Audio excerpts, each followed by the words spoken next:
ఇదే రేవంత్ రెడ్డి మాట పరంగా చూసుకుంటే మేము ఎకరానికి 15,000 రూపాయల చొప్పున సంవత్సరం మొత్తం ఇస్తా అని చెప్పారు, వీళ్ళు 2 పంటలకు ఇస్తా అని చెప్పారు.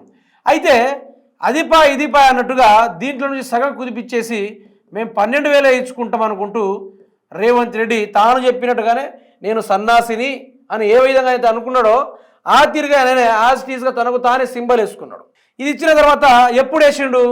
అది ఓన్లీ సర్పంచ్ ఎన్నికల కోసం, ఆ మధ్యలో కొన్ని ఎంపీ ఎలక్షన్ల కోసం, ఈ ఎలక్షన్ల కోసమే ముఖ్యమంత్రి రేవంత్ రెడ్డి రైతు బంధు వేయడానికి మాత్రమే ప్రయత్నం చేసిండు.